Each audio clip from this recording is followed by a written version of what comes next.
কি মনে হচ্ছে এটি কোনো রোমাঞ্চকর সিনেমা দৃশ্য? কিন্তু না, এটি একটি বাস্তব ঘটনা।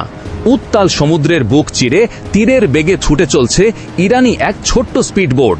লক্ষ্য বিশাল এক কার্গো জাহাজ। মুখে মাস্ক পরা অকুতভয় এই ইরানি সেনাদের যেন কোনো ভয় ডর নেই। মার্কিন নৌ অবরোধের তোয়াক্কা না করে হরমুজ প্রণালীতে নিজেদের সার্বভৌমত্ব রক্ষায় তারা বদ্ধপরিকর। ভিডিওতে দেখা যায় খুব দ্রুতই সমুদ্রের মধ্যে বিশাল আকৃতির জাহাজের কাছে পৌঁছায় ইরানি সেনাদের ছোট একটি বোট। ইরানি নৌসেনারা প্রথমে জাহাজটির দিকে গুলি ছড়ে, এরপর জাহাজে উঠে ভেতরে চলে যায়।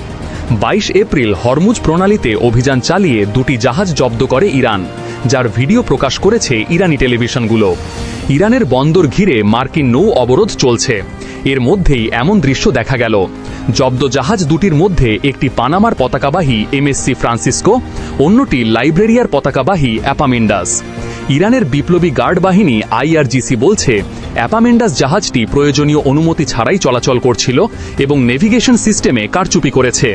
মন্টিনেগ্রো সামুদ্রিক বিষয়ক মন্ত্রী জানিয়েছেন এমএসসি ফ্রান্সিসকো জাহাজে মন্টিনেগ্রোর 4 জন নাবিক ছিলেন এবং তারা সকলে নিরাপদে আছেন।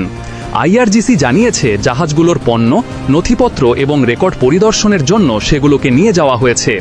এদিকে ইরানের প্রথম ভাইস প্রেসিডেন্ট মোহাম্মদ রেজা আরিফ বলছেন বিনামূল্যে হরমুজ প্রণালীর নিরাপত্তা দেওয়া হবে না। এই প্রণালী দিয়ে প্রতিদিন গড়ে প্রায় 130টি জাহাজ পারস্য উপসাগরে প্রবেশ ও প্রস্থান করে।